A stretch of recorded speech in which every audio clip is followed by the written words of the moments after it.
Hi, I'm Tim Bradner. Welcome to Capitol Views. And welcome today to Commissioner Ryan Anderson, Commissioner of the Department of Transportation and Public Facilities. Thanks for joining us, Commissioner. Yeah, thank you. It's great to be here. You were in Fairbanks in charge of DOT's Northern District operations for a number of years, and then now you're Commissioner for the whole state. And any sense of how a lot of challenges on your plate, particularly the new infrastructure funding, and maybe you could tell us a little bit about your background. Yeah, sure. Well, I grew up in Minnesota. When I was 19, I packed up my car and I wanted to go to college in Fairbanks at the university there. And so I headed up, and since then I've never looked back, to be honest. I graduated 1997 from the university with a degree in geological engineering, which for Alaska to me was a nice fit because there's a lot of projects and whatnot that are relying on our materials up here. When I graduated college with my degree, I actually moved down to Juneau for 3 years, and I worked underground at the Greens Creek mine. And then after that, I wanted to get more into the transportation industry, and so I moved back to Fairbanks with the Department of Transportation and Public Facilities.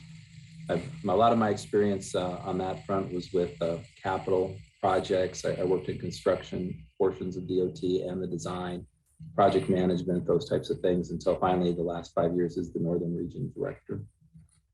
Well, probably the biggest thing on your plate right now, and I think of most interest to Alaskans, is the new federal infrastructure bill. And I realize that DOT is sort of at the front end of that because that's one of the most well-defined parts of the infrastructure bill. How would that affect DOT's operations this year and next year? I mean, are you just expanding your existing programs, and how will that affect your construction plan, for example? Yeah, those are great questions. That the Infrastructure Investment and Jobs Act, that's the biggest funding increase that we've seen in DOT in decades. And it's for us, what it really works out to is about a 20% increase in our formula funds, which are those regular funds that we get every year for DOT to work on the roads and the highways. And then also there's new programs being established. And so there's programs for carbon reduction, electric vehicles. There's one for a resiliency program to protect our roads and highways from flooding and storms events and those types of things.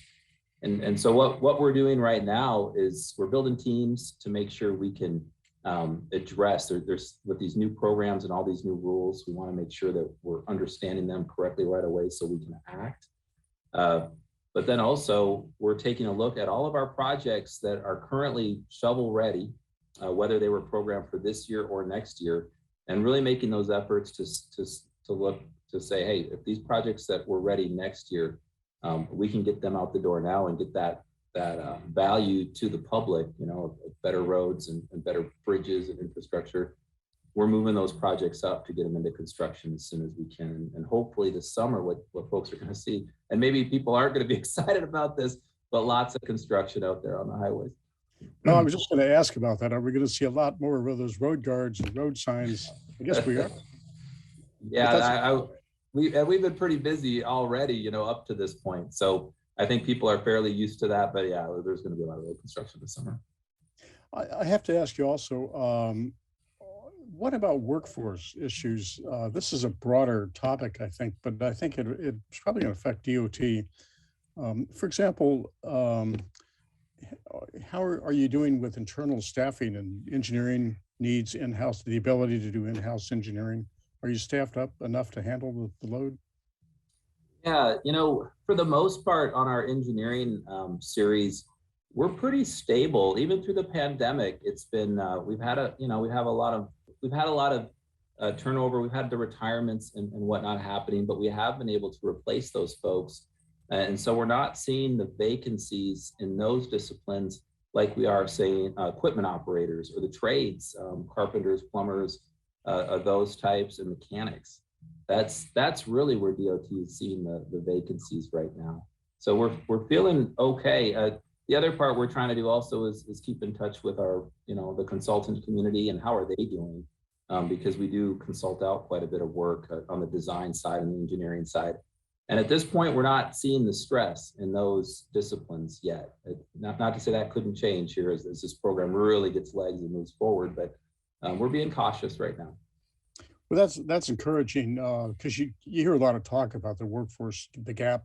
But in the case of the carpenters and plumbers, and these are people who work on buildings, but a lot of DOT's work in the near-term future will be just on roads. So you're looking at road graders, or does those kind of skills cut across even equipment operators and equipment maintainers? Yeah, we are paying very close attention to on the construction contracting side and those operators. We work with our counter in our group, AG's, the Alaska General Contracting Group, and are kind of keeping tabs on those and how things are going. A lot of what we look at, is when we bid jobs and how the prices are. What we've seen over the past few months is when it comes to regular road jobs with asphalt and dirt work, those prices aren't going up yet on us as much as you might think. It's really anything with steel or kind of those specialty items where we believe that the supply chains are fairly limited, and the specialty work may be limited as well. Is where we see some challenges. How about the equipment fleet and the maintenance? Are you seeing shortages or supply chain issues? Yeah, equipment is definitely getting more expensive. There's no doubt about that, and it's out there a ways. So if you want to get a new plow truck per se, they're going to be a year out anymore, and so we do have to plan accordingly for that. Yeah. Well, Commissioner, these are challenging times, but also times of a lot of opportunity, and you guys are right there at the front end of it. So I appreciate your time and thank you for joining us. No, thank you. And yeah, I believe that too. There's lots of opportunities for all of us here, and we're gonna do our best here at DOT to make sure we're making good decisions for Alaskans. So thank you. Good. Thank you, Commissioner. Thank you for joining us. Appreciate it.